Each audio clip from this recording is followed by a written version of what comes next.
சேலத்தில் கோயில் திருவிழாவில் பட்டாசு வெடித்ததில் 4 பேர் உடல் சிதறி உயிரிழந்தது சோகத்தை ஏற்படுத்தியுள்ளது.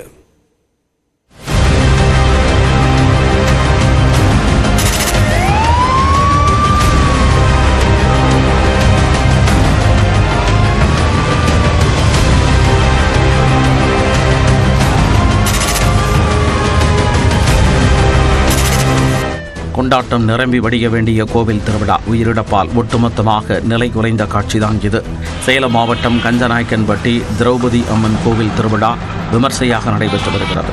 இரவு 8:30 மணி அளவில் சுவாமி திருக்கல்யாணத்திற்கு சீர்வரிசை கொண்டு செல்லும் திருவீதி விழா நடைபெற்றது. அப்போது வான வேடிக்கை நடத்தப்பட்டுள்ளது. இந்த நிலையில் யாரும் எதிர்பாராத வகையில் பூசாரிபட்டி பூச்சந்தை அருகே பட்டாசுகள் வெடித்து சிதறி பயங்கர வெடி விபத்து நிகழ்ந்தது.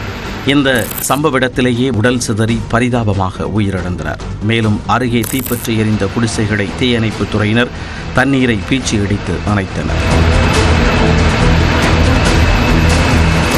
வெடி விபத்தில் 7 பேர் காயமடைந்த நிலையில் அனைவரும் ஓமலூர் அரசு மருத்துவமனைக்கு அனுப்பி வைக்கப்பட்டனர்.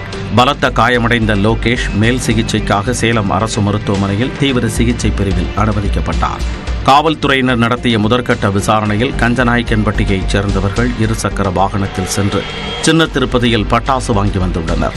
10,000 ரூபாய் மதிப்பிலான நாட்டு வெடிகளை பூசாரிபட்டி பூச்சந்தை வழியாக நடைபெற்ற சுவாமி ஊர்வலத்தின் போது வெடித்துள்ளனர். அப்போது எதிர்பாராத விதமாக தீப்பொறிப்பட்டு மொத்த வெடிகளும் வெடித்து சிதறியதில் இந்த கோரச் சம்பவம் அரங்கேறியதாக தெரியவந்துள்ளது. இதில் செல்வராஜ், கார்த்திக் மற்றும் தமிழ்ச்செல்வன் ஆகியோர் பரிதாபமாக உயிரிழந்துள்ளதாக தெரிவிக்கப்பட்டுள்ளது.